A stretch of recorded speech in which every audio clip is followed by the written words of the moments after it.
Perkenalkan, nama saya Ferdinandus Filio Alwinanda Windarto. Saya di sini bersama kedua rekan saya akan membahas potensi pariwisata lokal Kebun Raya Bedugul.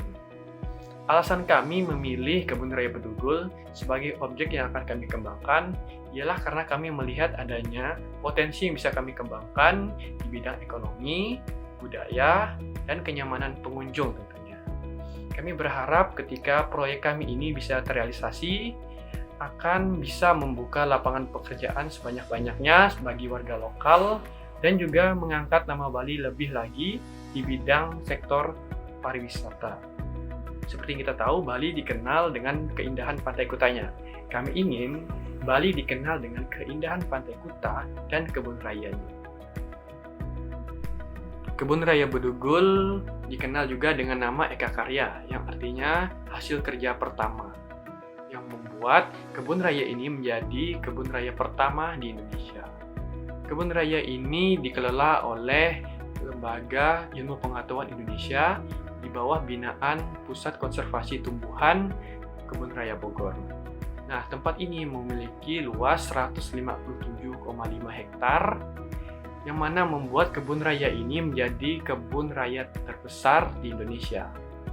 Tempat ini berada di dataran tinggi, berada di ketinggian 1240 di atas permukaan laut, yang membuat tempat ini selalu berhawa sejuk dan dingin.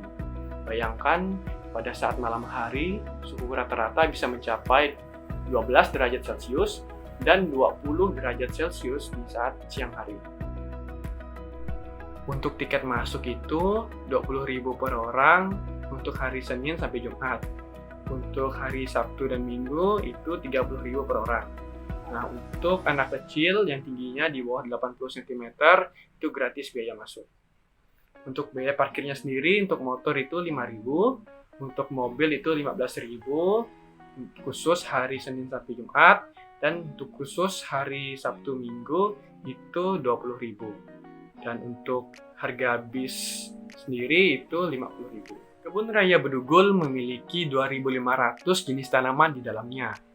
Nah, tanaman-tanaman di dalamnya ini diantaranya ada anggrek, bambu, paku, tanaman obat, tanaman khusus upacara adat, dan jenis begonia. Sebagian besar tanaman-tanaman ini didapatkan dari dataran tinggi wilayah Indonesia bagian timur. Nah, di dalam kebun raya ini memiliki koleksi-koleksi langka seperti anggrek hantu, anggrek kasut hijau, tanaman bunga bangkai, dan pohon majegau sebagai tanaman upacara adat. Ada beberapa hal yang bisa kami tambahkan dalam kebun raya ini agar pengunjung dapat merasa betah di dalamnya. Itu yang pertama, wahana. Kami akan menambahkan beberapa wahana yang sesuai dengan kondisi alam di sana, seperti flying fox dan lain, agar pengunjung tidak mudah bosan. Terus yang selanjutnya, kebersihan. Kami menemukan bahwa masih saja ditemukan adanya sampah berserakan. Nah, setelah kami selidiki, ternyata tong sampah di tempat ini masih kurang. Kami akan berencana untuk menambahkan tong sampah di sejumlah titik-titik tertentu. Nah, selanjutnya yaitu kurangnya tempat berteduh. Nah, hal ini dialami oleh rekan kerja kami, yaitu Saudara Riksi, di mana saat dia berkunjung ke Taman Raya ini, tiba-tiba hujan, dan alhasil bajunya basah, dan akhirnya dia pulang. Nah, kami akan membuat tempat berteduh agar pengunjung bisa bersiap-siap saat terjadi hujan. Dan yang terakhir itu, jarak toilet yang berjauhan. Kami akan menambahkan beberapa toilet di sejumlah titik tertentu untuk memudahkan pengunjung untuk BAB dan membuang air kecil. Denah Kebun Raya Bedugul. Nah, kebun raya ini dapat kita lihat berada di dekat area perkotaan, di mana memudahkan para pengunjung agar tidak terlalu lama dalam perjalanan menuju objek wisata ini. Nah, untuk informasi, Kebun Raya Bedugul ini berada di Kecamatan Batu Riti, Kabupaten Tabanan, Bali. Untuk jarak dari Bandara Internasional Ngurah Rai ke Kebun Raya Bedugul ini sekitar 60 km atau 1 jam perjalanan. Kami sangat menyarankan kepada para pengunjung untuk menyewa motor atau mobil ketika berkunjung di tempat objek wisata ini. Selanjutnya, presentasi akan dilanjutkan oleh Saudara Riksi. Selanjutnya, saya, Madiriksi Purnama Satya Agung, akan menjelaskan mengenai objek yang bisa dinikmati di Kebun Raya Bedugul. Yang pertama, ada patung-patung bernuansa Hindu. Patung-patung ini sering dijadikan spot foto oleh para wisatawan karena memang sangat cocok untuk dijadikan tempat berfoto untuk kenang-kenangan. Yang kedua, ada rumah kaktus. Di dalam rumah kaktus tidak hanya terdapat tanaman kaktus, tetapi juga terdapat tanaman lain yang ekosistemnya sama dengan tanaman kaktus. Yang ketiga, terdapat pemandangan Danau Beratan yang bisa dinikmati dari Kebun Raya Bedugul, sehingga tempat tersebut sangat cocok sebagai tempat bersantai. Kemudian, di Kebun Raya Bedugul juga terdapat taman bunga. Taman bunga di sana tidak hanya satu, tetapi terdapat banyak taman bunga dan jenis bunganya pun berbeda-beda. Selain objek-objek yang ada pada gambar, di Kebun Raya juga terdapat hamparan rumput yang luas, yang mana tempat tersebut bisa dijadikan sebagai tempat piknik dan juga sebagai tempat acara kumpul-kumpul. Di Kebun Raya Bedugul juga disediakan jasa mobil keliling, sehingga pengunjung bisa mengelilingi area Kebun Raya Bedugul tanpa merasakan lelah. Next. Selanjutnya, potensi yang bisa dikembangkan. Seperti yang sudah disampaikan oleh teman saya, variasi wahana atau objek di Kebun Raya Bedugul masih kurang, sehingga kami berkeinginan untuk menambahkan wahana-wahana baru. Contoh yang pertama adalah Flying Fox. Dikarenakan di Kebun Raya Bedugul terdapat banyak pohon-pohon besar yang tinggi, maka sangat cocok ditambahkan Flying Fox. Yang kedua, kami ingin menambahkan rumah pohon. Dengan adanya rumah pohon, pengunjung bisa menikmati pemandangan dari atas. Selain wahana tersebut, kami juga ingin menambahkan ayunan di pohon-pohon kecil. Selain itu, kami juga ingin menambahkan wahana low rope dan panjat jaring, supaya ada wahana yang menantang.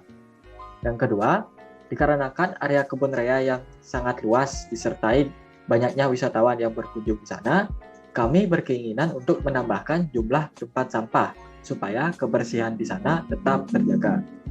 Selain itu, kami juga ingin menambahkan wastafel sebagai tempat untuk mencuci tangan. Yang ketiga, kami ingin menambahkan gazebo sebagai tempat berteduh bagi wisatawan di kala hujan. Untuk penambahan gazebo ini, kami menempatkan tiap gazebo dengan jarak 150 meter. Selain itu, kami menambahkan panel surya di setiap atap gazebo. Nah, listrik yang dihasilkan panel surya ini disambungkan ke stop kontak yang ada pada gazebo tersebut, sehingga para pengunjung bisa mengisi ulang baterai gadget mereka di sana. Yang keempat, dikarenakan jumlah toilet di sana masih kurang dan jarak antar toiletnya juga cukup jauh, sehingga kami berkeinginan untuk menambahkan jumlah toilet di sana. Kemudian yang kelima, kami ingin menambahkan parade kebudayaan. Parade ini diadakan untuk memperkenalkan kebudayaan di Bali dan dapat melestarikannya. Namun parade ini kami rencanakan untuk diadakan di saat ada banyak orang yang pergi liburan. Dan parade ini dipromosikan terlebih dahulu lewat sosial media, sehingga orang-orang dapat mengetahui mengenai parade tersebut sebelum parade diadakan. Selanjutnya, yang keenam, untuk pembayaran tiket masuk dilakukan melalui scan barcode. Setelah berhasil di-scan, akan dikirimkan tempat dan kode parkir. Untuk selanjutnya akan dilanjutkan oleh rekan saya, Panji. Baik, saya akan melanjutkan presentasinya.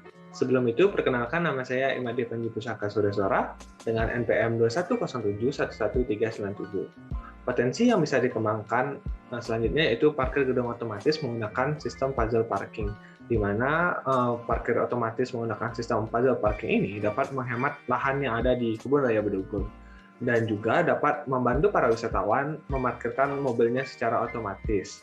Nah, berikut cara kerja sistem dari puzzle parking ini.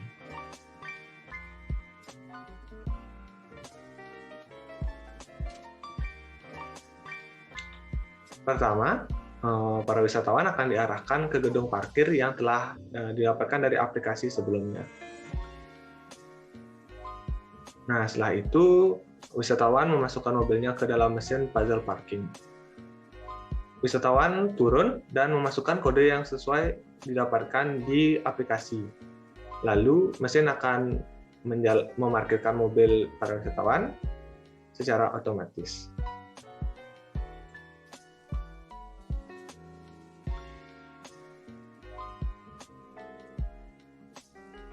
Nah, untuk pengambilan mobil, wisatawan harus memasukkan kode yang didapat sebelumnya, lalu mesin akan mengambil mobil yang wisatawan parkirkan sebelumnya.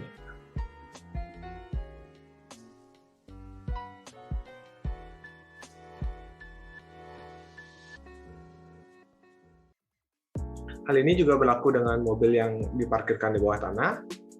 Dengan memasukkan kode yang sama, mesin akan mengambil mobil yang sudah terparkir tersebut.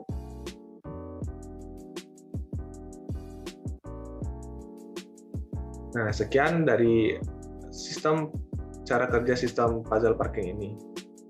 Selanjutnya, target untuk dicapai. Di bidang lingkungan, target yang dicapai yaitu menjaga kebersihan di area Kebun Raya Bedugul. Dengan menambahkan tempat cuci tangan dan tong sampah, diharapkan para wisatawan sadar akan betapa pentingnya menjaga kebersihan di suatu tempat. Jika tempat yang kita kunjungi bersih, kita akan merasa nyaman di sana. Dan juga dengan membuang sampah pada tempatnya, kita turut menjaga keberlangsungan hidup tumbuh-tumbuhan yang ada di Kebun Raya Bedugul. Nah, yaitu target untuk dicapai yang selanjutnya, yaitu bidang kebudayaan. Yaitu target kita memperkenalkan kebudayaan daerah Bali.